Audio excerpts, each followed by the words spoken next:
That's everything that I primed and prepared a few months ago all painted up. What to start next? Marvel Crisis Protocol Core Set, a tabletop skirmish game set in the Marvel Universe. I actually bought this at Christmas last year, 2021 if you're seeing this in the future, with my bonus from work. Keep meaning to get round to it, but no, I think now's the time. So yeah, that'll do.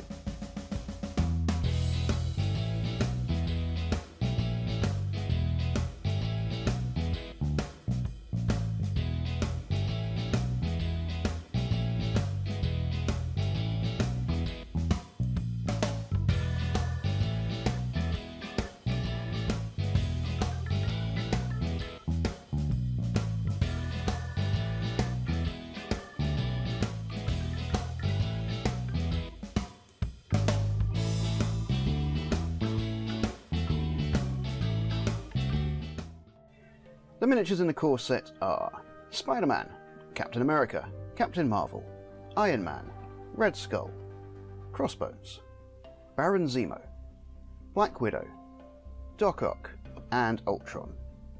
What I particularly like about this is they've also included some terrain pieces that aren't just your normal, here's a rock, there's another rock, here's some more rocks.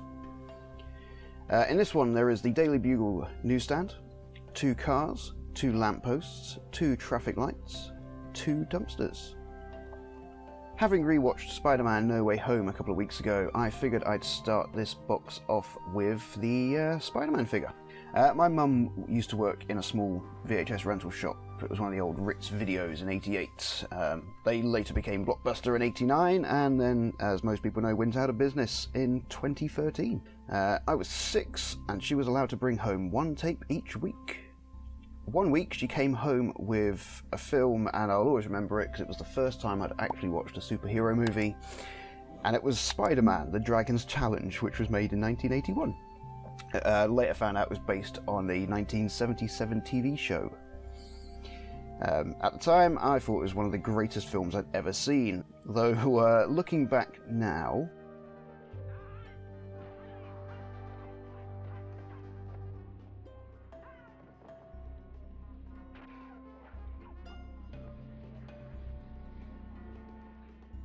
it has not aged well. Now, I wanted to go for a mix of the classic bright blue and red suit and the more modern, gritty, darker version that the MCU, or the Marvel Cinematic Universe, kind of prefers in its films nowadays. Kind of similar to the suit worn in the final moments of No Way Home. As always, I started with a black primer from Vallejo and a white Zenithal highlight of Liquitex Titanium White ink. Recently, I've started using Monument Hobbies Pro Acryl range as my main go-to paint supply. In fact, I've just had the 4th expansion set delivered. I've also started dabbling with oil paints for washes, so that may make more of an appearance in the next video. Spider-Man's costume is pretty simple when you think about it. It's blue and red, black trim around the eyes with the symbol on the back and the front. After choosing what I thought was a suitable blue and red for the base colours, black for the outer eye lenses and symbols, I remembered the webbing design that goes over the red areas. Now I was faced with 2 choices. Meticulously go over every single line of webbing and hope that my slowly declining steady hands stay stable enough to go over each line with the smallest brush I own, or cover everything in a dark wash and repaint all the red areas. Now, for some reason, I thought the second option was the best one, and at the start of this process, it seemed to be going alright. Right up until I realised it had taken me nearly an hour, and all I'd finished was a foot. Now, if I had more patience or dedicated hobby time each week, I would have continued, but my time is spread between work, which is a 50-hour week, and my family, which is my girlfriend and 2 kids, so speed and acceptable looking miniatures are my focus at the moment. So with that in mind, I repainted the red and blue again, and I thinned down some Basilicanum grey quite heavily. Not so much that it was really pale, but thinned enough to make a difference. Surprisingly, I think that looked better than the previous attempt. The last one just looked way too dark.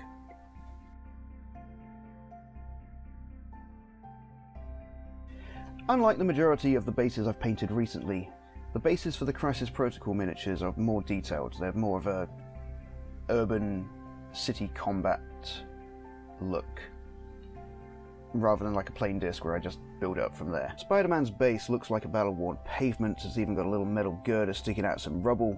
Now, to me, this was a good excuse for me to try something a little bit different. Well, for my style of painting anyway.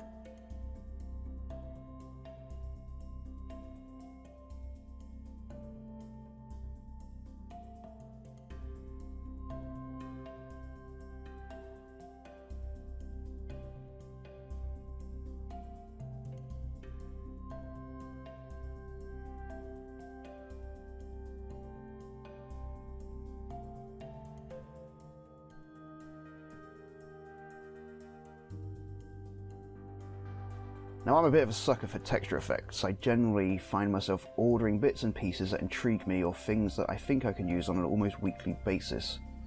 A few weeks ago I saw these products from Dirty Down everyone on Twitter was going nuts about.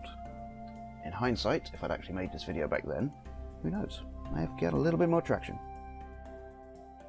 Dirty Down have been around for about 30 years. They specialise in aging sprays for film and TV shows. More recently, they appear to have released a line of water-soluble paint effects. Now, these go perfectly in a mini-painting world.